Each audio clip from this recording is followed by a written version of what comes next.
Hello everyone. A warm welcome to all of you, wherever you're joining from.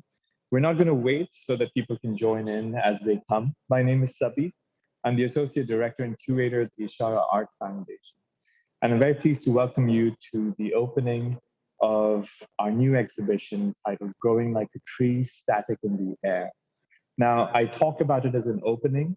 I also talk about it as a new exhibition, although it's in fact a second iteration of our previous exhibition, which was the first iteration, called Growing Like a Tree, that was curated by Sohrab Hura. It opened in January 2021 and ran until the 1st of August.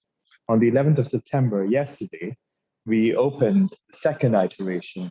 From Growing Like a Tree, we wanted to invoke growing into a forest. And as it opens in its second iteration, we wanted to see it as an opening that carries over 6 days with 6 different transformations, so that it's not like a second chapter or part 2 of a show that has completely transformed, but you can see that it's growing in a kind of organic way. And so what happens in these 6 days, from the 11th to the 16th of September, is that the exhibition that people would have experienced in the first iteration slowly changes. New clusters form, sound starts peaking, some sounds and works start fading away and fading out. And the title of this second iteration, Static in the Air, in fact, is very much a direct reference to switching radio stations. Just the way you search for new radio stations when you're driving sometimes, or you're listening to a radio sitting somewhere remote, you might come across a lot of static. You might come across a lot of interruptions of different radio stations interrupting in, seeping in, until you find a clear radio station to at least pause and stay with for a little while longer. And so the 6 days of transition is really like changing the radio station, switching and turning that knob until you come across the radio station you want to stay with, and therefore kind of learning to stay with static. And so today is the second day of the transformation of this opening, 6-day opening that we envisioned. Unfortunately, Sohrab could not be here, but then I think we're all learning to work remotely. And so a lot of these transformations are happening in choreography with Sohrab and some of the artists who are participating in the show. For those who would like to know more about the first iteration, you can log into our website, www.char.org. A lot of information is there. We also have video tours of the first iteration, both by Sohrab and myself, for different durations, and you can get a sense. So we're going to today look at the second iteration and the second transformation of the second iteration, where some of the works have changed. How has that happened? So I'm going to take you quickly through some of the works. I'm going to now go behind the camera. So you're not going to be seeing me, you're going to be seeing the exhibition. The format of today's evening, that is a 1.5-hour program, is that while I will give you a brief tour to give you a spatial orientation of the exhibition and some of the ideas that inform it, what we're going to do is, after this tour, have a conversation with Sohrab and with 3 artists that join. I'm today joined by Sohrab Hura, Delhi-based photographer, filmmaker, friend, who in fact has been extremely generous in bringing this exhibition together this year at Ishara. And together with him, we have 3 of the artists who are part of the show. Katrin Koenning, who is in Melbourne at the moment, Myint, who is in New York at the moment, and Rahee, Punyashloka, who is in Delhi at the moment. You can find more detailed bios of theirs on our website, and let's go straight into the show.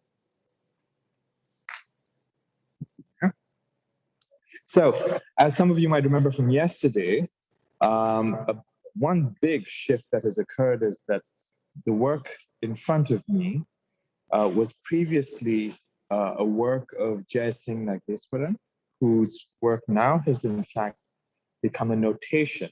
What was a cluster of image texts here by Jai Singh has now faded out into one notation of Jai Singh's that is up on top.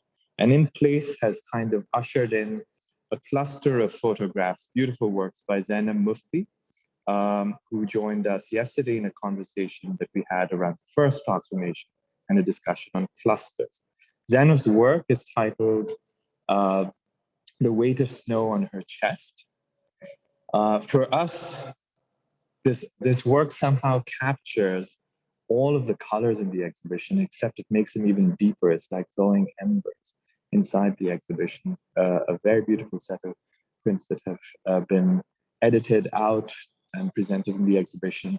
What you also see in this whole corner is a new cluster therefore emerging, which includes Jaising's notation, but also and Zainab's, but also you have Faramullah's work, which is a sound installation that takes in sound and then emits it out of 2 channels in a slow reverb.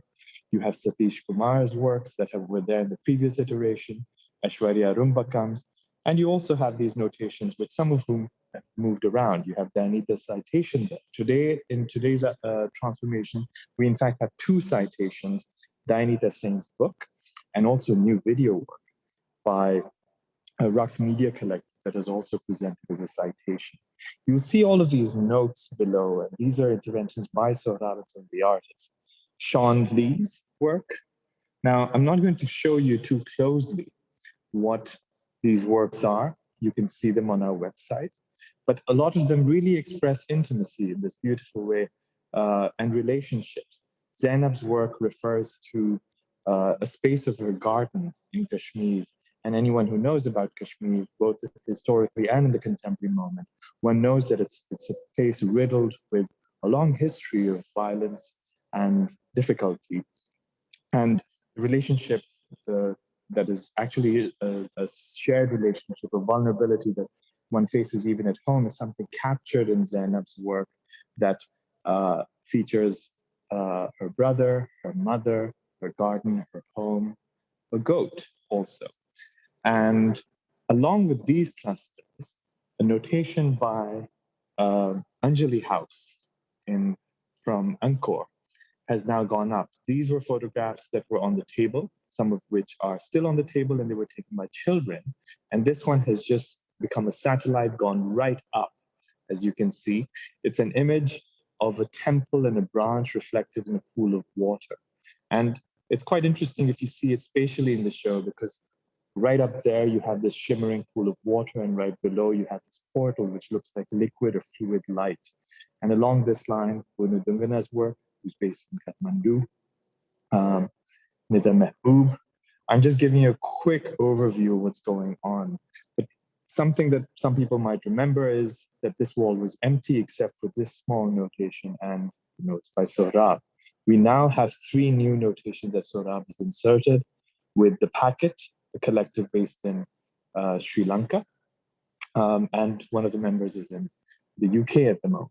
So there are 3 little notations that have been added. I'm going to quickly take you up close. An interesting photograph of a rocket taking off with a lot of smoke and dust, but in fact it's printed on a trapdoor. A very curious photograph of baby dolls as a notation. The packet is a really interesting collective that actually looks at the circulation of images across social media, across GIFs, across memes, and they kind of riff off of those, creating a different dynamics. In a way, it's like if you have a river moving really fast, on the one hand, you can get washed away in it.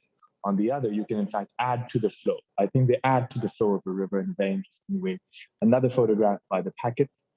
Now, all of these notations, the 3 that have been added in these subtle ways, in fact, are going to follow up with a large installation that is going to come here, and I won't tell you about it until we see it tomorrow. So this is the gist of the first space of the exhibition, where in fact, what you had experienced in the previous iteration was a light space. You could sense a lot of breathing area between works, between notations, and you can see this time a densification of images.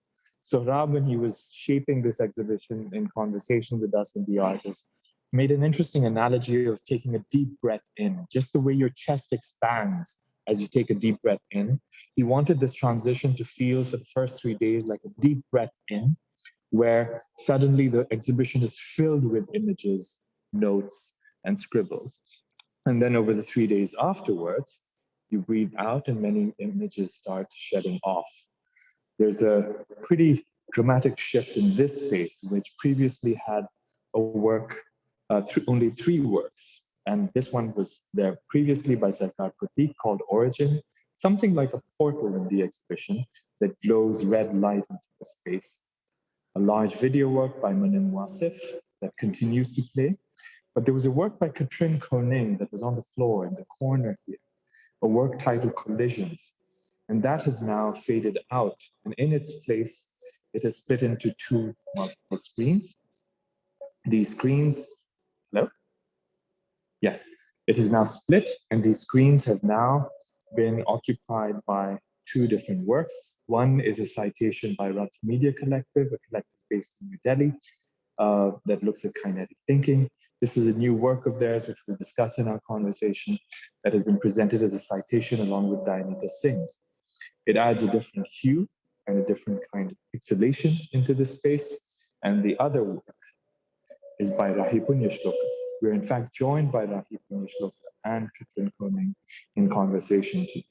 So this, I hope, gives a brief and quick gist of the second day's transformations, where what you see is a densification of the exhibition, a splitting of something like atomic particles, and a growing that's happening. So on that note, I'm going to end the tour, and I'm going to have Sohrab take over so that we can begin the conversation with the artists who've joined us. The theme of today's conversation is collapse. Each of these transformations are accompanied by a virtual webinar with different artists whose works are transitioning on each day. And so we themed these dialogues sometimes in relationship to their own practices. Yesterday's was cluster, today is collapse. We will talk in detail about collapse. I won't say no more. Sohrab, take over. Thank you, Sabih, and thank you, Rahee, and Katrin for joining us from different parts of the world, from different time zones. Also, thanks to everyone who's joined us and who might be watching the video later in its recorded form. So, when Sabih and I were talking about when we were talking about how to make the transformation, I think we kept thinking of waves, how waves were kind of hitting the beach, and then there was a backwash, how it was receding, and there was today's transformation has been in the second room with Rux and Rahee coming in, and in case of Katrin, who in a day or two will appear again in a different space. I think Sabih, you are on. I think you're pinned. Your video is pinned, I think. So, yeah. Let me switch. Yeah. So basically, in the first iteration, what we actually experienced in the space was the swing from Bunu's. Starting from Nepal Picture Library, there is this red thread that's kind of becoming a timeline of history, and which goes into Nida's work, which has a small photograph with passport-size photographs within it and red thread wrapped around it. And there is Bunu's work, which also looks at red as a color alluding to the institution of marriage, and of course that's a pushback at that institution. But there is a certain velocity that's kind of generated with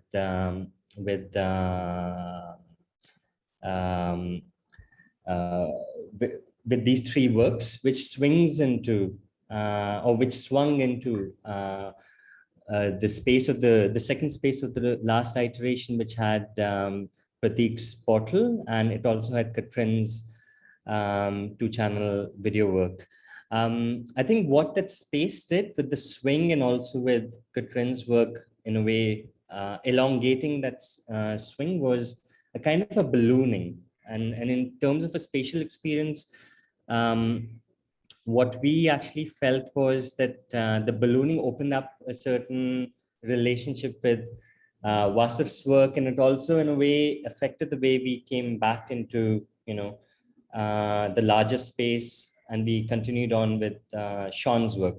Those were the sort of initial movements that we had in mind. And when Rahee's work came up in the research, then I think at that time we were thinking about the backwash, but not just a receding of waves, but that moment when sometimes, the backwash of the wave is kind of hitting an incoming wave, and there is a sort of thrust upwards, which happens quite rarely, but once in a while you do see these two sort of movements of the wave colliding into each other. So collision kind of came in from there. And of course, Katrin's work was called Collisions, and there was a sort of a disintegration that we were imagining. And that's how we kind of started looking at Rahee's work, which is called Noise Reduction 2.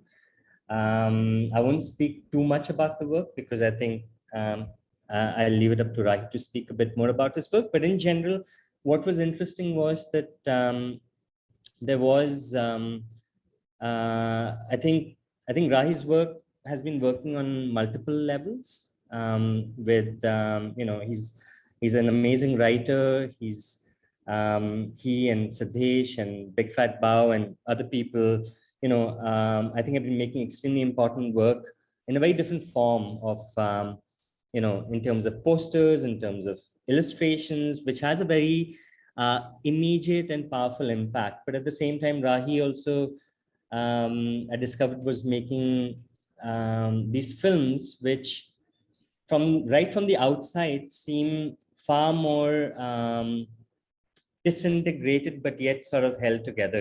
There are far more opening points in some of, his film work that I discovered. And Noise Reduction 2,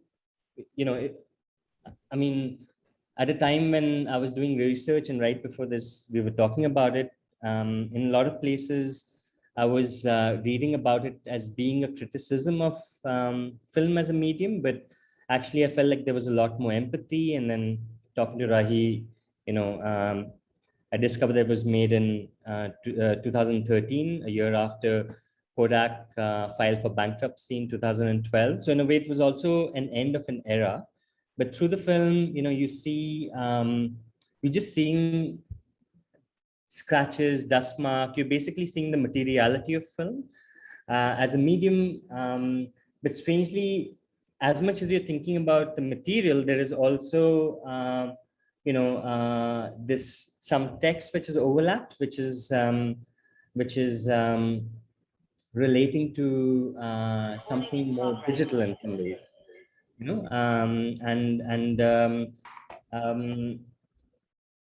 in the work, Rahee is also in a way touching upon not just film, but looking at, there's a lot of sound element to it, collected sound, which seems like advertisement, talking about how important skin tone was for developing film, talking about the China girl being this model to get the perfect skin tone, also talking about labor, talking about many other things beyond just film.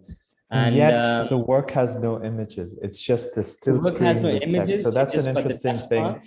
If I can just add something, that one thing I've noticed that I think over these conversations that we're having over the 6 days of this exhibition transformation, I think it's also producing really interesting observations, or at least even propositions, around the discourse of image making itself. So yesterday, I think what our conversation led to was to think of the image, the still image, almost impossible to imagine now. The still single image is now trembling. And that trembling, therefore, keeps multiplying it, like creating ripples of an image. And this exhibition has this multiplicity of images trembling in a sense. One is actually seeing one image, but also many images at the same time. And that's how we're experiencing images. Today with Collapse, we're thinking of this kind of image making that is actually a collapse of narratives, collapse of also senses, between how one apprehends an image? Does one apprehend an image only visually, or does one apprehend it orally, sonically? And does one also apprehend image haptically and things like that? And this is something that Farah's work yesterday was invoking. I think Rahee's goes into this in a new way. But while they're with us, shall we request everyone to switch on their cameras? What do you think? I think yes, but Rahee has bad internet, so okay. I mean, but we have Rahee, right? Otherwise, we have you and we have Katrin. I mean, well, no one has to switch on videos, but as long as everyone's there who wants to join.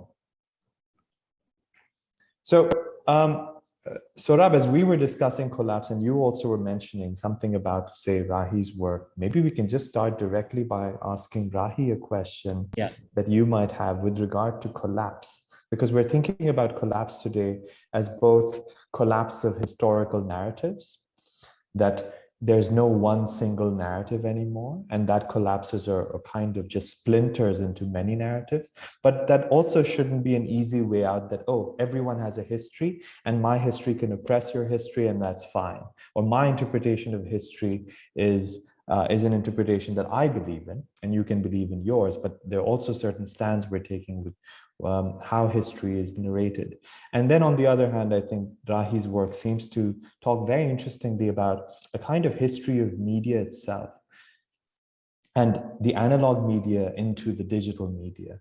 Not to say that the analog has died, but in a way has taken on a new form. And I think that's something that Rahee's practice, as you also mentioned, Sohrab, with the closure of Kodak. No one realizes what a momentous image that is. The idea of a photograph for the longest time, for decades after the Second World War, was the Kodak picture. The family picture was a Kodak picture in certain parts of the world. And I think Rahee's work bookmarks when Kodak shut down and what happened after that. So maybe Rahee, you could share a little bit, or did you have a specific question for Rahee, Sohrab, in relation to today's? I think I was just finding a way to come to this. Oh, sorry. Okay. So Rahee, can you tell us about your work, about why is it noise reduction? Sure. It's very interesting that Sohrab actually said that the idea behind calling it static in the air comes from the radio, and in many ways, the noise reduction 2, it's called noise reduction 2. There's a noise reduction 3. There's a noise reduction 1. So, I sort of started with this noise reduction series with the radio as a crucial element, because what actually happens in noise reduction 1, which sort of sets my template for dealing with the media archaeology, dealing with collapse, like you said, dealing with a lot of movements, which are marginal to the history of content making, history of any given media, but then when you pick them up, they sort of become these interesting movements unto themselves. So noise reduction 1 actually the crucial movement of noise reduction 1 was as with noise reduction 2, there was extensive audio from a film noir classic, which is Joseph H. Lewis's The Big Combo. And what happens in the film is that there is a sort of group of gangsters who've tied this policeman to a chair, and they're doing this sort of interrogation scene. And one of the ways in which they interrogate this person is by putting a radio extremely loudly. So they turn the radio extremely loudly, and just as they happen to be turning the radio, what happens is that there's this a brief sort of slippage of this moment, which is where somebody is making a speech about Martin Luther King, and they are talking about Martin Luther King. This I think the film was in 1950, so Martin Luther King was not this enormous leader. He was somebody who was up and coming, and they sort of in a very bluntly racist manner, they say, now we are talking about one of their progenies, Martin Luther, and that's when the radio sort of cuts into heavy music, which is what they used to torture the person, torture the protagonist. I mean, it's in a way, noise reduction was about these brief moments that occur in many of these classic Hollywood films. For example, in Noise Reduction 2, the film, there is a obviously there is a conversation about the China girl, which is a deeply orientalist, deeply racist movement in mainstream Hollywood filmmaking, which is like where they are calling somebody a China girl, but like it's obviously always the white skin which is the default. Like to set the white skin as the default is what they use the China girls as. Simultaneous to that, there is actually a movement where uh, throughout Chinatown there's this Chinese character who's the butler for Faye Dunaway's character, and like they have been told to not pronounce their R's, like because supposedly the Chinese can't pronounce their R's or something, right? So the whole like narrative kind of hinges on them saying glass instead of grass. So that's like so, but a sample of audio that I use in this film is actually a moment when I don't know why they did not pay attention to that during the shooting of the film, but this person actually does indeed pronounce the R properly.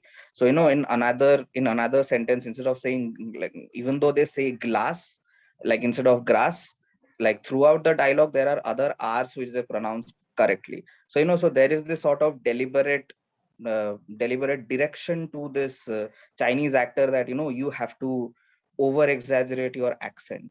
So that's the sort of moment which the film also deals with metaphorically, which is that like when we speak of like, I mean, like when the film was created, which was like you rightly pointed out, when this sort of the zeitgeist was uncertain about the future of film, and film was dying, and like the digital media was taking over, the common sort of complaint, or maybe the apprehension that existed about the digital media was about how materially tangible it is, and how well it can function vis-a-vis the quote unquote authentic abilities of film as a medium. And uh, the go-to sort of metaphor that a lot of critics would use is that this is something akin to a made in China product, which is again like available extremely cheaply, but we do not know about its durability, we do not know about its tangibility, and so on and so forth.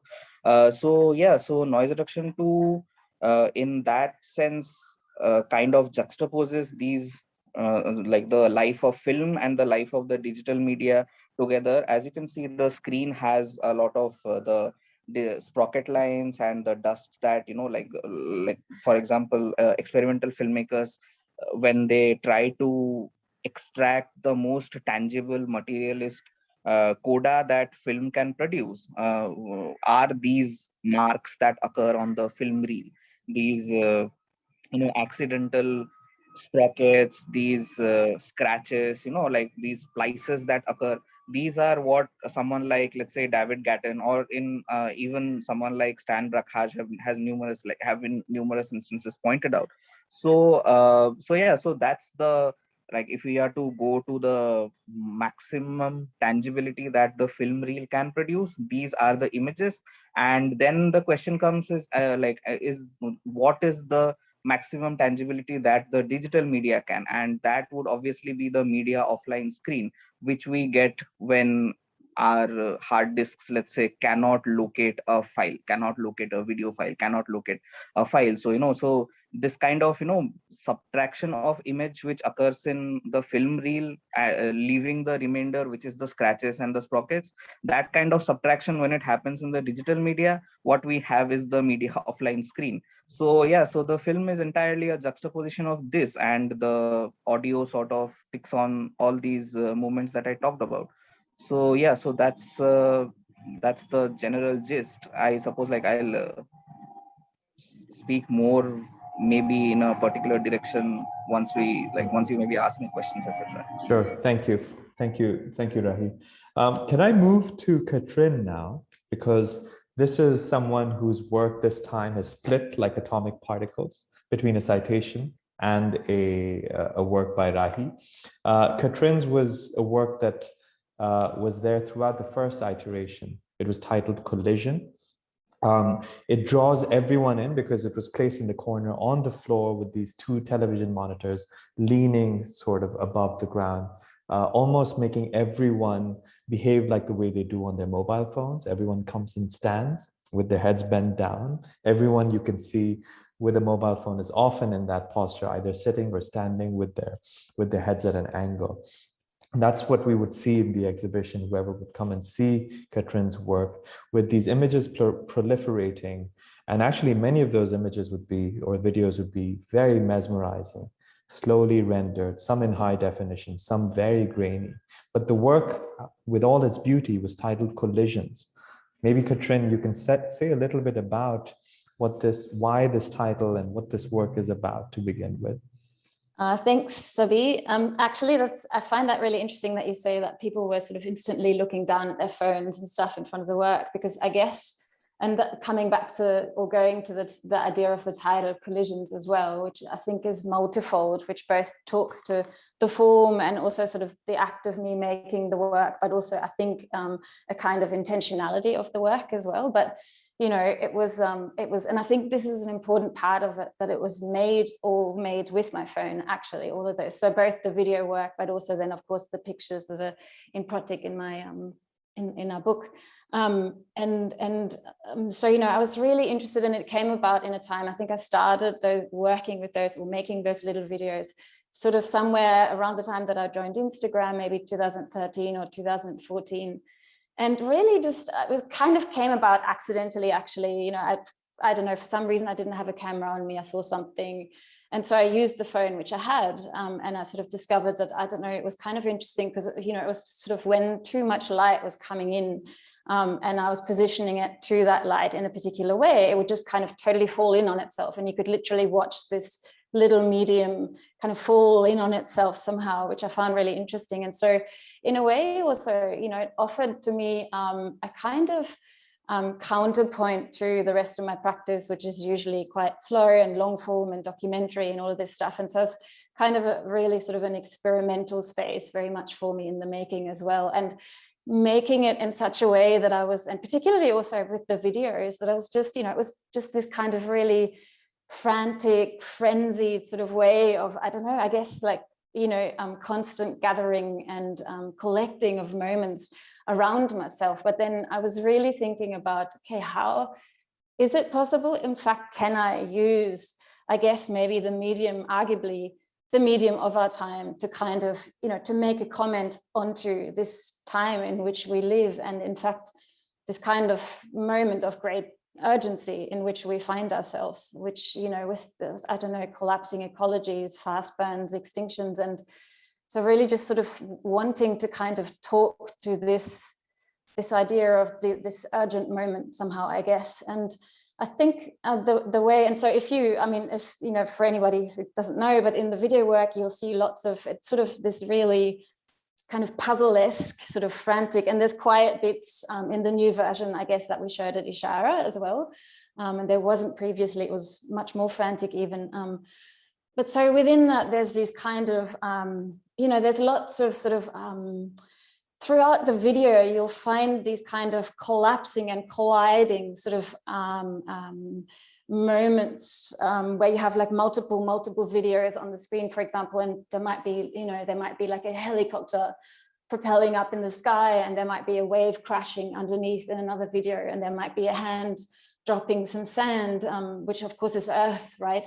And then there might be a sort of a wall, a built environment. And so constantly really this idea of sort of trying to, and I think this is something that runs through probably almost all of my work, or certainly most of my work, is always this kind of thought that, okay, how can I use a sort of really open, fluid, multiplicit way, puzzle-esque way really to talk about, yeah, to sort of be fluid, but actually particularly also to talk about the fact that I believe that our human lived experience is forever and intimately, incredibly entangled with the natural world. And how do they, and how can I kind of do that? And can I, in fact, back then, is there a way that I could do this with the phone somehow?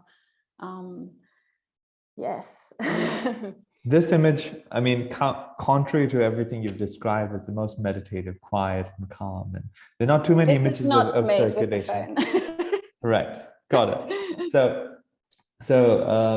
But then there was something interesting about the work in the way sometimes the two screens would almost connect. An object floating on this side on the left screen would slowly float into the other. So there was a continuity of it, almost like sometimes an open book.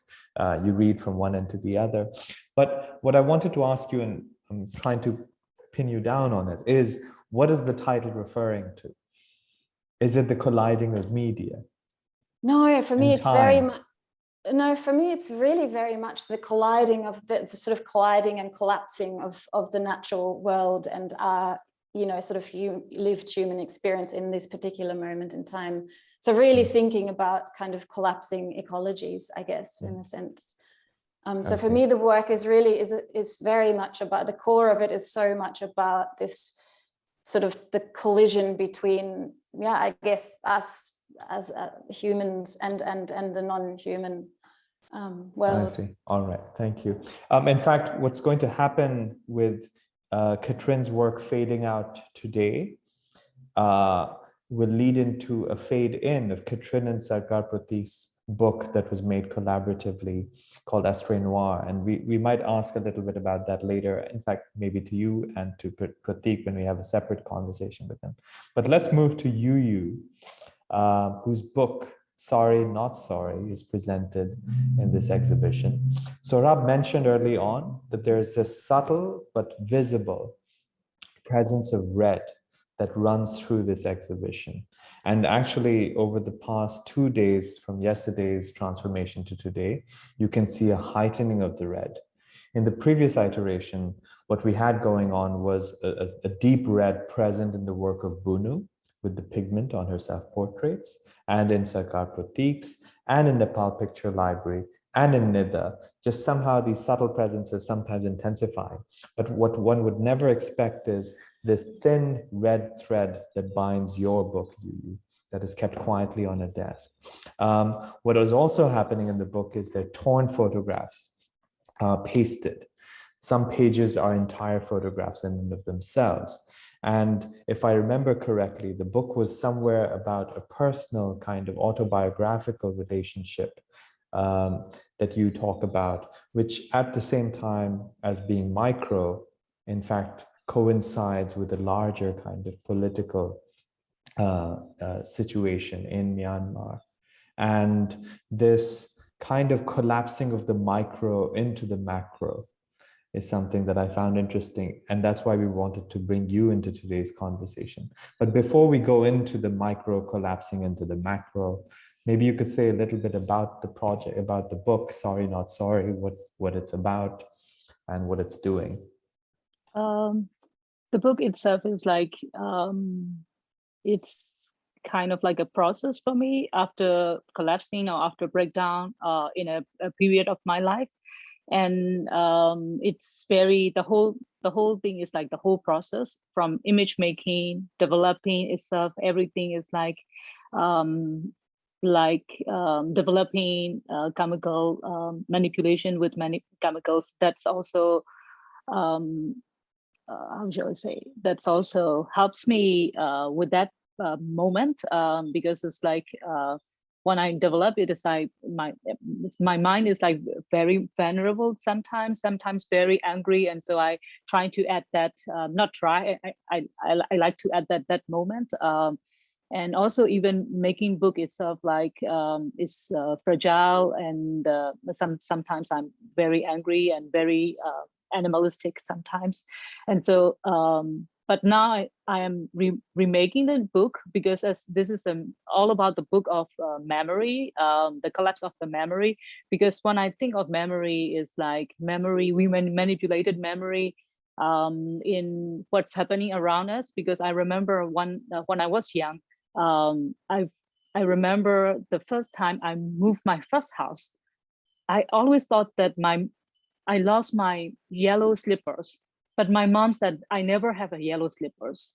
So it's and so I'm trying to remake for a new second book, the same images of the same collections, but I'm trying, because the way I see those images is also now really changing now, because maybe our memories or our way of seeing the period of time is also fading and changing. Yeah, that's what. Yeah, did I answer your question? Yes, I'm sorry. yes, thank you. And where are these images from? These are all images, photographs taken by you, or some of them are found? And what's the story about tearing some, pasting some, and some pages, in fact, being photographs in themselves as opposed to being stuck on a page? What is the relationship of an image stuck on a page, or torn one, and a full image that makes the entire page itself? How would you making these differentiations? The paste one is like that period, because when I found the old photograph book in the olden days, because you cannot print the photograph on a textbook or something like that, so they paste it, and so it's kind of like fragile, and when you flip it up, like you can interact. So I just want to add my venerable chapter in a very venerable and very you can break down, and so you can touch, but at the same time this makes you that's a feeling of venerable. And for the torn images, is like it's an act of my anger because I have a lot of like torn images. I just made it, and then maybe I can use it for the book, so I just use one pictures of there. For other images, I don't want to paste it, or I don't want to but I don't want the audience to flip around, so I printed the whole things, like not flipping around. So the by flipping around is like peeking around my life a little bit. I want the audience to I want to give the chance to the audience to have a little bit of my life, and then other chapter I don't want to. Yeah, I want to close it, and also when I make the book, because it's very personal, so the way I see the book and the way you see the book will be different, and so I don't want to do like my book. It can be your book, it can be Katrin book, it can be Sohrab book, and so when we see the books and we can relate, and even now myself, I'm in a different phase of my life and different problem and different happiness, and so when I see the book now, I can see different things. So I was thinking, or maybe I will remake the book in a second, not the dummy, or it's I want to remake the book in a new chapter of my life. Yeah. Thank you. Can I bring Sohrab into this circle to actually ask about bookmaking itself? Because while we talked yesterday about clusters of images and multiplicity of images, what is it that draws you to making books, and also draws you to other bookmakers? It seems there's a network of practitioners, or a number of practitioners out there that you also seem quite well connected with, who are invested on the one hand in photographing and making photographic images, but also finding ways of sharing them, and bookmaking seems to be one of those forms. I don't think I have a clear answer, because it keeps changing. I think it took me many years to realize that making books was just for me a way to kind of grieve.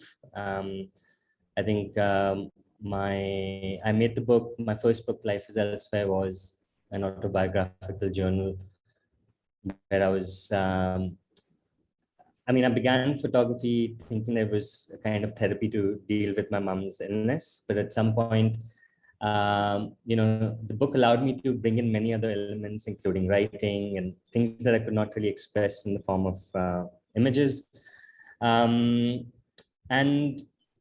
I feel that my relationship changed between just making a dummy and actually publishing it, because in some ways, publishing also brought in this element of circulation. But publishing also became a way, a kind of way for me to mark a tribute to Elsa, the dog that had died. So I think when Elsa died, and that's the work, Look, It's Getting Sunny Outside, where I've been photographing till the time she died and through the entire death process. It was also a way for me to maybe shield myself, I feel. I don't think at that time I broke down or had any sort of emotional reaction. My mother was crying while, someone who felt like a family member was dying, and I was a bit scared because I felt that it was all somewhere pent up and hidden inside me, and I was worried that it would burst out of me at some point. But very slowly, I think it diffused out in these different dummies that I made. And finally, when I made the book, it was just a tribute. So for me, bookmaking was just that. And I think it began with just that. And today I feel that it's about actually packing one part of the work. And this is what, for example, interests me in all these three artists over here who are actually working across, whether it's writing, sound, whether it's moving image, still image, whether it's Katrin making, her Instagram videos, because I feel like all of it becomes material for us, but we have so many different possibilities to constantly pack and unpack the same material into different forms. So book for me became that sort of a vehicle to kind of, pull out certain gestures or certain intensities, and which is what, and I can totally connect to, the relationship of the book. I mean, Yu's talking about her relationship to her own dummy changing given the context which she's in now, but I remember that 2 weeks after the Ishara show opened, we were confronted with the image of that one woman doing aerobics, while in the background you had, the convoy of, I think, military police going into the parliament and arresting everyone. And it really made me think about what you're talking about, collapsing of the micro and the macro, for example, about Yu's personal life, which is her own life, but it could be mine. And at the same time, it's coinciding with, I mean, in her case, she was making it at a time when things she felt were unfolding, because I remember we were talking, and she was traveling to another part of Myanmar with a journalist who was a friend of hers. And I think, you could sense at that time what was about to unfold. And I feel as a fellow maker, I could recognize a sort of, and I feel like all the people listening and who are also making work, there is I think, an element of recognition of something that might happen, a kind of, a build-up. You're recognizing a build-up of sorts, not just historically, but also I think where it's leading to. And in Yu's book, I kind of saw a recognition of the build-up of what was to come, and it just so happened coincidentally that we saw, what was unfolding in this very sort of ridiculous and absurd image of aerobics and, a coup happening simultaneously. And I could see all of it in the book in that sense. So for me, a book is also that. Or for example, for Katrin, like working in the book form, and in a way, like, what she might have worked with the video, putting it together was, like you said, a spread of a book of some sorts. Or, whether Rahee is talking about onions, in his article that he's written for Dalit Camera, where I think it's also a sort of the way we open up channels for people. This was the video you're referring to, right? Yeah, that's the video. You know, and how, for example, and that is what I was trying to come at when I was trying to represent the institution. I'm very bad at that right in the beginning. But for example, even in noise reduction, as a viewer, I experience being given a sort of the life and death of film, but at the same time, it opens up many different windows into these other things, whether it is the skin tone, but also, you know, actual models being like mannequins, and all these little references in the same banal sort of tone as the film. So in a way, the hierarchy is also the same. So it's not really trying to, and for me, it's a really good sort of structure that he's created, but I can also see some resonance in the way he wrote about onions, to talk about, you know, not only caste from a distance, but also looking at a far more complex relationship from within the family about passing down of a certain history, but yet, you know, not really being judgmental of that, but opening that up also into, so I think it's about how we are unpacking many different layers. I think book happens to be, the book form happens to be one of those forms that can allow you to unpack or to maybe, you know, increase the pace, or, you know, and in the beginning, that's what I was trying to, you know, say. And that's the question that I had for all of these people over here right now, because many of them are working with so many different forms. And I wonder, you know, as a fellow maker, how, whether it actually affects your thought, like, because I think that photography or image making has always been confined to one way of making for so many, you know, I think at least in the time I started, or Katrin started, we were told that, you know, it was like this champion image, or it was the iconic image, it was, which later on became about a photo series. Or when you talk to photographers, you can have Chris Marker making La Jetty with, you know, made up of different images. It's still a film with a certain way of thinking, but photographers will still maybe call it a slideshow. So I was just in a way wondering how, you know, all of them who are in a way coming from a space of the image are also dealing with this burden of images, how they're in a way being liberated, or does it not exist at all, this burden? Maybe. Yeah, actually I wanted to point this to Rahee, given one of the forms going beyond even the book that his practice is closely delving into is the Instagram feed. And he's got this Instagram account, Artedkar, with a large following, and where he's very vocal. And there's, one could see a kind of collapsing of text into image and image into text, something that's actually happening in this exhibition as well. Jai Singh Nageswaran's work from the previous iteration, which is now a notation, brings an image of a sky, but superimposed with a yellow text with personal anecdotes. And in a way, it kind of brings attention to how one may even think about representing visually histories of caste oppression, histories of even caste prejudice and biases, and that they're not necessarily only just or not at all physiognomical sometimes, but rather linguistic. And so can the image ever be considered as separate from the script, from language, from all of these things? And there's an interesting, I think, reworking of that's happening in Rahee's work. And Rahee, if you don't mind, can I screen share your Instagram, and maybe you can tell us about how does this Instagram account of yours, where you're very prolific, relate to your practice? Is this something that, in fact, anyone who wants to follow, they can find it on Instagram?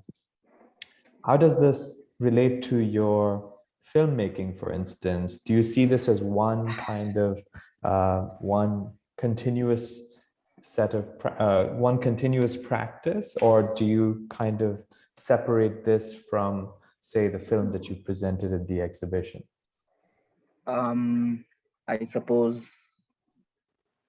I mean, there are linkages to be made, but the thing is that, like when I actually like the way I start my artistic practice is with the like with films like Noise Reduction 2, where I'm, thinking of the abstract and the collapse of media and all these like issues in a very different way than I am with my Instagram feed. Like what happens with my Instagram feed is in a way like the basis of it is that the blue and white template that we see, they are the templates of the Ambedkarite movement. So the Ambedkarite movement, like Dr. Ambedkar, who was this prolific, like who was the writer of the Indian Constitution, essentially, who also belonged to a Dalit community. He sort of fundamentally formulates the basis of progressive modernity in our country in a way. So all the political upheaval that we see, all the uh, rise of Hindu nationalism that we see is sort of in a way pinned down, like like the constitution is sort of seen as the like movement which holds it back, like to whatever effect it can, sort of holds it back. So yeah, so the color blue and white because of many different reasons, like has become associated with the Ambedkarite movement. And yeah, so the template is sort of derived from that. And it's sort of like a conceptual, it's primarily a concept which at some point some anti-caste artist or an Ambedkarite artist would have definitely picked up, which is that like use these colors to like the effect that I have used them. And I mean, yes, there is a kind of linkage because my my interests with the noise reduction films has also been about this sort of like elevating it to this sort of conceptual, this abstract movement, which is where we can think of many directions, many trajectories, many shapes that the future can take. So in that effect, yes, there are linkages in why I pick this particular template to create art and like write whatever I do. But yeah, but it also has its own separate space, because there is a very unique way in which the zeitgeist is forming, because there are a lot of me, I belong to a group of anti-caste artists who are only recently starting to uh, become prominent, or come to the fore like of the public sphere, and put our put our like demands forward through this sort of public domain. So like that is in itself a unique movement within the social media space, within the public discourse of our country, etc. So so it also like has that unique separation in that sense. So yeah, I don't know if I answered your question, but yeah, so that's the gist of it. Yeah. Thank you. Yeah. Katrin, do you want to respond to Sohrab's question with regard to how you go about dealing with practices of bookmaking, practice of image and text, or telling stories really sometimes? But Sohrab, do you want to have pointed questions to either Katrin or you? No, actually, my question to all three was more about, for example, if one is writing,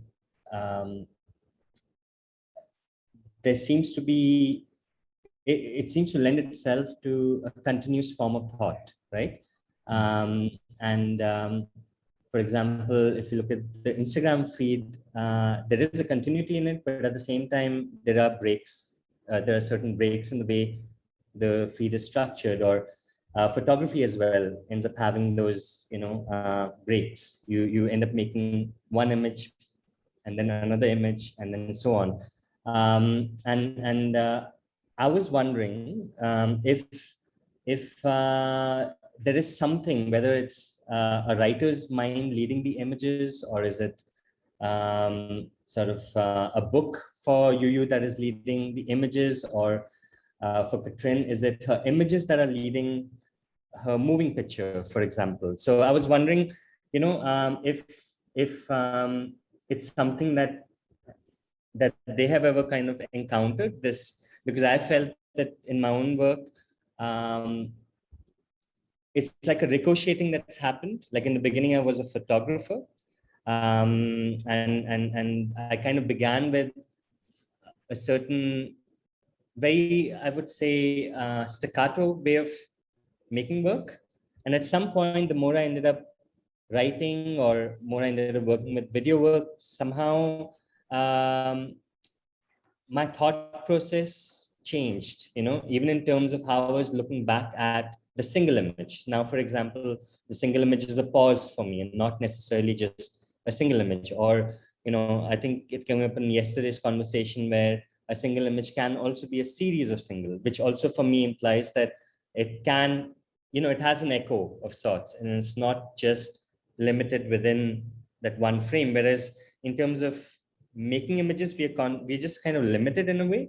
And I was just asking this very abstract, in a way, I was projecting a very abstract thought in my own mind to all three, which wasn't in a way to pin them to any one form, work, Instagram feed or anything, but more in terms of how they, like Rahee said, that for him, he thought of his art practices beginning with the noise reduction films. And I mean, he did it so many years ago, so how did that in a way affect the way he might sort of look at the feed now, or Katrin, coming from an image space and now kind of working with video, with form, and same with, you in terms of whether there is a one-directional relationship to the image, or it kind of has been constantly in flux, going from, one to the other.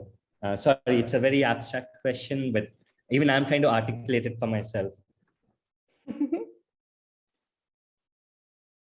You first? You go first. Well, I think, for me, it's maybe like what I'm sort of always, I guess, trying to do with singular works as well, or ideas or whatever, is this idea that I think there's always a kind of multiplicity. And so whether that's the story itself, or whether that's between different kind of ideas or stories or whatever that is. And because I always work on kind of lots of different things at any one given point in time. And they kind of sort of, they often intersect with each other and merge in and out of each other. And one might be drawings actually, or little paintings, and one might be little videos, and one might be me writing every day, or like it might be still pictures with and then even different ones around the suburb, for example, during lockdown or so. So there's always these there's lots of different sort of ways, I guess, that I activate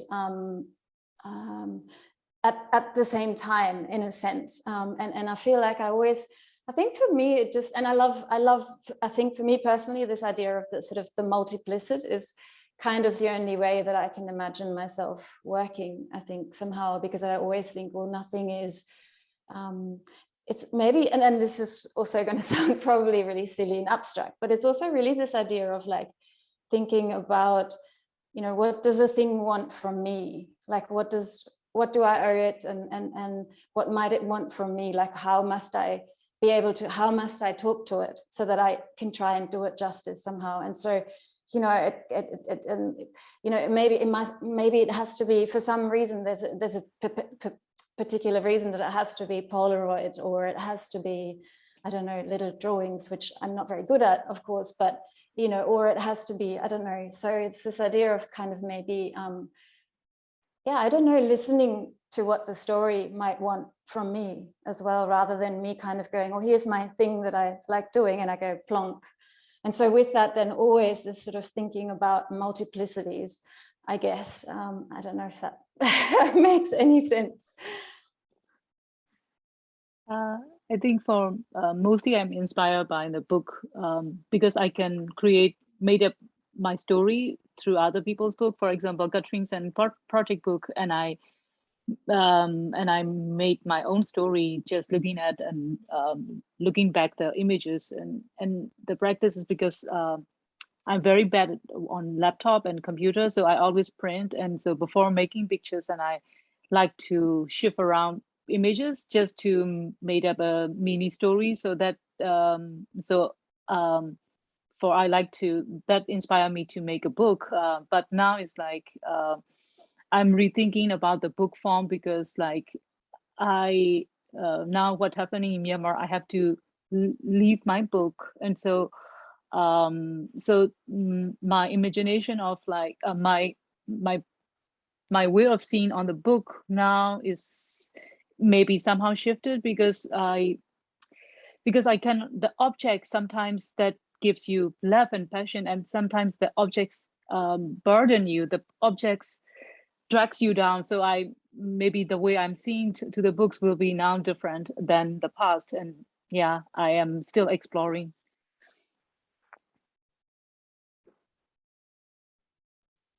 Rahee, do you want to answer? Sohrab?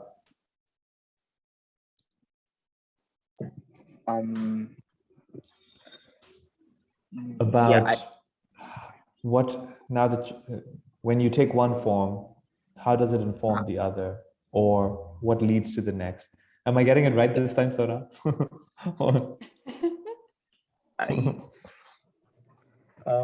I suppose I think it's a thermodynamics question, you know. How does energy transfer from one to the other, and what does it do to the next? You know, because energy does not die. So it's basically heat energy that transforms into mechanical energy, that transforms into electrical energy, or no, the other way around, heat into electricity, electricity into mechanical, and then a train starts running. So how does thermodynamics work in your practice?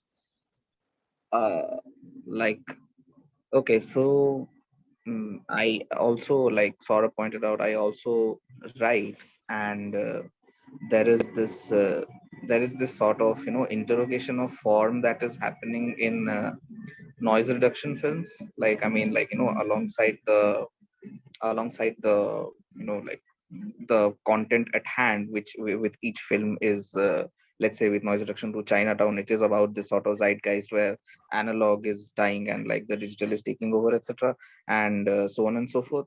But alongside that, there is this sort of even though there is no narrative occurring, like, even though there is no like middle, beginning, and end happening, there is obviously this kind of interrogation of form that continues, like with each point connecting to the other, like due to the sound, due to the context, and so on and so forth. And that is something that also occurs in how I write. Like Sora was saying, that even when a article is about this like when the article is about an onion, and like how the onion has a specific significance to the Dalit community, like even though the article is about that sort of history, that sort of passing down of the history, culinary history, it is also about peeling back the layers of the form, like peeling back on how that giving down of the culinary tradition, how giving down of that history is also occurring, because there is a kind of shift happening with one movement, there is a kind of shift happening with the second, and so on and so forth. So I suppose in a weird way, my earliest works, the noise reduction works, are the most concrete the most sophisticated formal analysis that I came up with, and everything I do since then has been a paring down of that.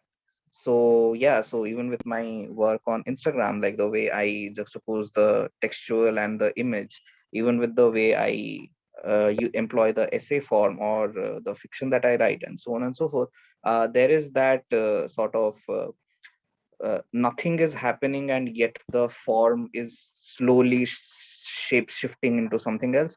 That sort of preoccupation shows up. So yeah, so I guess that's what I'll Thank you. In a way, it's may not maybe, like, I guess I might not see it as a paring down from something more sophisticated. I mean, I understand what you're saying, but I think that it's also in a way a much bigger door opening in some forms, whereas I think in noise reduction there are multiple doors, but maybe much smaller in size, and the writing is somewhere in between in that sense. And for me, that's what's interesting, because it's almost, and I'm curious to know, and you seem so conscious of it. So I'm curious to know what might be, what might it lead to after this, where you kind of, in a way, I think when I look at the structure of this exhibition as well, something similar is happening where, when we are talking about clusters, some clusters being more identifiable, bigger, and then in different, transformations, them kind of becoming more fragmented, but still there, and in a way, maybe those fragments having more subtle connections with other works, which we might not have seen before.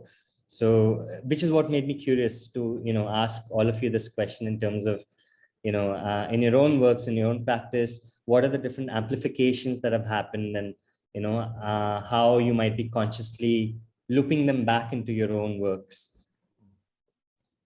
Right.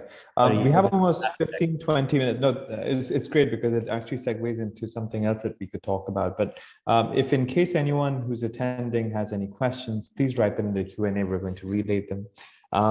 Actually, it's so interesting. Well, first, for those who haven't yet seen the transformations occur yet, it's been a very interesting process with Sohrab in putting this together, even though it's all been remote lately. And that's to think about this exhibition through concentrations, dispersals, through these analogies of sonic frequencies, radio stations, static. And so I was mentioning this yesterday, that when a work is not going to be present and slowly going to leave in a way from the first iteration into the second, we've just almost unconsciously kept referring to it as that work is going to fade out, or this work is going to burst into a cluster. This work is going to usher in. This work is going to be ambient, or this notation is actually adding an interruption. And so the methodology, in fact, I was asked in an interview recently, what is the theme of this show? And I said that actually, we've kind of, from the very outset, I think we've been less preoccupied with themes and more preoccupied with methodologies, curatorial methodologies, artistic methodologies, many of which are informed by Sohrab's practice, I suppose, but also his interactions with other artists, other friends and peers. And so there is this constant invocation of static, of interruptions, of clusters, concentrations, dispersals, flows, that goes into even the way we have been thinking and talking about this exhibition. And that actually brings me to something I've just observed in our conversation, which is that all of you have referred to the word abstract. Now, in the history of art, and I've studied art history, abstraction has had very specific trajectories. On the one hand, at least in 20th century, it came with this kind of impetus to go against representation, that there's figurative art, there's art which is naturalistic or so-called realistic, and abstraction came as a way to completely counter that. And so you had these, a lot of them American, like art historians and artists, talking about Mark Rothko's and Jackson Pollock's, that is basically abstract and non-representational. Over time, one saw, at least in this arc of art history, a reference to abstraction as being concrete. So the abstract not just as being something you're conjuring in your head or just finding in nature, but actually presenting something like a concrete fact into a space. You present cement, you present a pile of sand, you present something that is materially present and not representing something else. And then I think, and I've written about this recently in a small article that has to be published, which is around another regime of abstraction that we're working around, which is in terms of the digital media environments that we live in, and data abstraction. Things are being rendered into statistics. Things are being rendered into numbers. Things are being abstracted into just quantities and codes. And those are becoming representative. So it's an interesting arc of abstraction from being anti-representation to actually being the only truthful representation. being the most indexical fact that you can have. Corona cases, how many are they? How many cases have risen today? How many people have not been able to survive something? How much water levels or humidity levels are rising? So there's this constant datification, and through it a kind of abstraction, which is actually taking the place of representation. And the way you all have talked about abstraction is very interesting, because in fact, you're all talking about methodologies and processes. And because you're not talking about content, you're referring to the methodology as abstract. And that's a very curious kind of way to think about it. It's like, can one think of knitting as an abstract process? And I don't mean the knitwear, the knit itself, and I don't mean the weave itself, but the process of it, the procedures. Are procedures representational or abstract? And it seems interesting because you're referring to the procedures by which you make works, which are very concrete and very methodical. I mean, one sees the rigor in the works that this exhibition has brought together. And yet you keep referring to abstract. And I'm curious if this is something you think about in terms of a differentiation between abstract phenomena, abstract process versus, I don't know, what is non-abstract to you.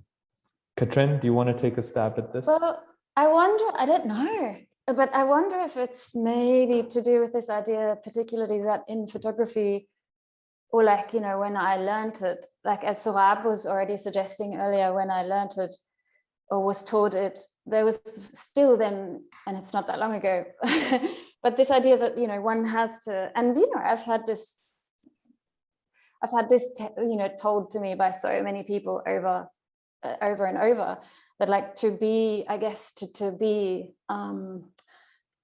taken seriously or to be doing something properly or something like this, one has to follow a singular line of execution throughout one's kind of entirety of practice or making. So like one, you know, you make yourself one formula, or you copy yourself like over and over, and then that's how you get known, and then that's how you, I don't know, maybe, and so maybe then I was thinking, and because all of us don't at all work that way, and we love not working in that way as well, but maybe I wondered, for me at least, I wondered whether maybe that's where I'm calling it abstract, because you're right, it's not at all right, it's just methods and approaches and stuff, but I wondered whether maybe that was why I don't know. Because there's still kind of somewhere in me, I guess, there's still these like voices in my head that used to say like, oh, no, like you have to, you know, it has to be this like linear approach, and you have to follow that all the way through, and it has to remain this, you know, and when you make something in 10 years, it has to be just like that, basically. I don't know. I mean, this question becomes all the more interesting because a lot of you are working with, at least with some sense of photography or photographic media. And therefore, I mean, and the burden that Sohrab referred to earlier, there's a burden that photography or the history of photography seems to continue to carry. And that burden is oftentimes representational, that it captures some sense of truth. And in a way, you're not refusing truth, but you're certainly not interested in, and all of you are not interested in the genres by which truth has been painted for a long time, if I can put it that way. But yeah, I mean, what you're saying is right, that Katrin, regarding processes and methodology, breaking the linearity in a sense of expectations sometimes. And I think that breaking of linearity is also breaking of our timelines, the way that history has also kind of laid out a legible kind of script for understanding history, stories, and even therefore people's careers, that it has to have a methodical kind of thing. What about you, Yu? I think I kind of mixed. The process. I'm very well planner. So, but most of my projects is personal response. But my life is not as planned. But I like to plan. So I have in the conflict between and plant versus plant. And so so sometimes my way of the process in some walks are very can be linear, like as I planned, but sometimes when I work on a projects on personal response, it's like from different directions. So it can be a non-linear abstraction maybe. But one thing is like my burden for me is like sometimes when I see my possible, I don't want to be bored of my walk. That's my burden. That's yeah. Did I did I answer the question or not? Because I have like different if you see the other the old walks, some of the walks are can be structured. So I want this visual for this project, or for other projects I don't have in mind, and I loosen myself, because but maybe the loosen myself is also a process of making that walk as a personal response. So some that time I don't really follow, or yeah. But I like the surprises most of the time, and so maybe if my walk stop surprising me, that's I'm not satisfied, and so maybe sometimes changes the approaches, and yeah. So for those who have seen Yu's book, today is the last day to see it again. It fades out tonight. And it will be replaced tomorrow with a book that has been collaboratively made between Katrin and Sarkar Pratik, who is not with us today, but will join us on the 14th. Rahee, what about you? What do you think with regard to process, abstraction? I guess to tie with your previous question as well, when we refer to our process as abstract, like there is this as you rightly pointed out, the abstract is perhaps the most concrete in this digital zeitgeist that we exist in, and in some ways I guess we can't not be reacting to that. Like there has been such a devastating change in our ecosystem of what we construe as an artistic medium, and like how more and more perhaps the term art is getting replaced by the term content. Like if we are talking about the digital ecosystem, like content is what rules, right? Like so like, in many ways so many artists who extensively exist within this sort of digital ecosphere, like ecosystem, they are producing content for the digital apparatus. So art ceases to be art and becomes content, just the way the abstract ceases to be abstract and becomes the most concrete. So yeah, so I guess in a way to call our work abstract is, I suppose, to like, even though it's very methodical, etc., is a way to negotiate with this sudden sort of explosion of newer and newer forms that keeps on happening, right? So yeah. Thank you. Sohrab, do you want to come in on this? No, I think everyone's answered. Quite brilliantly. Maybe I think at some point in a very silly way, I thought I wanted to make anti-photographs. Anti-photographs. What photographs? Yeah. Anti-photographs. I wanted to be anti-photography.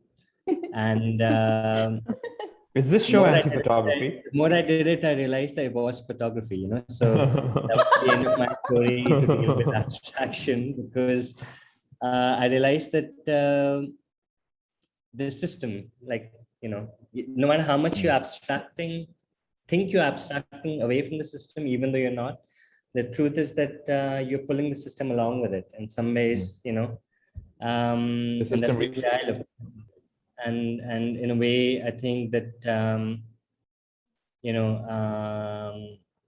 maybe I think abstraction can be an intent, if at all, for someone to move, and that's it, and nothing more.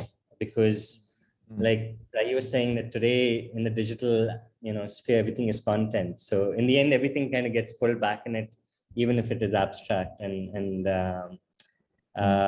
it's a living ecosystem, which is constantly growing and pulling and pushing and fading, and the dominant sort of narrative defines what is abstract, what is not. I think sometimes abstract can also be used very easily for what you don't understand. I think in a way it can also become about power, in a way I think that maybe a lot of us working here, if you're dependent on a certain system which is controlled by, for example, the West, they might find us abstract, even though for us it's reality. Within India, for example, it has its own sort of social system where the upper caste will think that, something that they don't recognize as abstract. And I think that even, for example, if I've worked in Kashmir, a lot of the metaphors that I thought were metaphors were actually lived realities for people, So I think it's all very relative as well. And in a way, I think abstraction maybe can also open up an understanding into, what is dominant and what is not, and it can give us those an understanding of those hierarchies as well. That's beautifully said, Sohrab, that someone's metaphor is another person's lived reality. Is this show anti-photography, now that you brought it up? Oh, not at all. That was when I I think, but I also feel very glad that I wanted to think that way, because I think that at some point there is a beautiful naivety in it. And I think that sometimes naivety can be a really good thing. I wouldn't want to just become cynical, and I think I'm becoming more cynical. So this is in no way anti-photography, because it's a very cynical take on things in some ways. But no, I think that it's more about maybe in a way trying to not really set a hierarchy between. It's really like what, in our conversations with the packet, for example, they talked about the multiple cells. In a way, I think the exhibition is really about those multiple cells, without one necessarily being more abstract than the other. I think it's really about maybe different velocities being generated amongst what is abstract and what is not, if we were to consider it that way. Because I think that hopefully maybe having those clusters, even the one that we went to yesterday, having one work that is clearer than the other might, in a way, for some people, lend the clarity for, vis-a-vis some of the other works. And similarly, maybe there'll be a different recognition that someone might find in a different part of the cluster, which might help navigate into, some of the other works. So in the end, it's all about perspectives, and it's about multiplicity of perspectives, and not really looking at it as whether it is one or the other. Thank you. For those who are in Dubai and will get to visit tomorrow, there will be, in fact, a kind of screeching in of the packet's work, which today is only in the form of notations. We will be seeing a new work that they've produced, which will be emanating or emitting reams and reams of paper into the exhibition, and we'll share pictures and videos of those as well. But we're run out of time now, so yes, Sohrab. Just one last thing is that because we didn't talk about Raks's work, because in the coming days we will be also talking about addressals, and we are hoping to talk about the work by Raks then. So if if anybody here is interested in even getting to know a little more about the new video that we've installed for Raks, which is a citation, because it also ties into this point of addressal that is important in the show, and at some point we will, in one of the days, we'll go to that. And in fact, tomorrow's conversation after cluster and collapse is intimacy, and we're going to be joined by 4 practitioners again: Bunu Dungana, whose work was there in the first iteration and continues to be there in the second. Katrin will be joining us again. Kushal Ray and Sean D. Sean was in the previous iteration. Kushal now somewhere starts coming in a subtle way. And Sean and Kushal's work have been a lot about familial relationships and familial intimacy, while Bunu and Katrin are going to be talking about working environments when sometimes collaborative and sometimes confrontational. And what does it mean to have an intimate relationship with one's allies, but also with one's enemies. So tune in tomorrow for the next transformation and the discussion. Thank you very much for joining, everyone. Katrin, Yuyu, Rahee, Sohrab, this was totally illuminating and looking forward to more. Thank you very much. Thank you. Thank you, Sabih. Thank you. Thank you, everyone. Thank you, everyone. Bye-bye.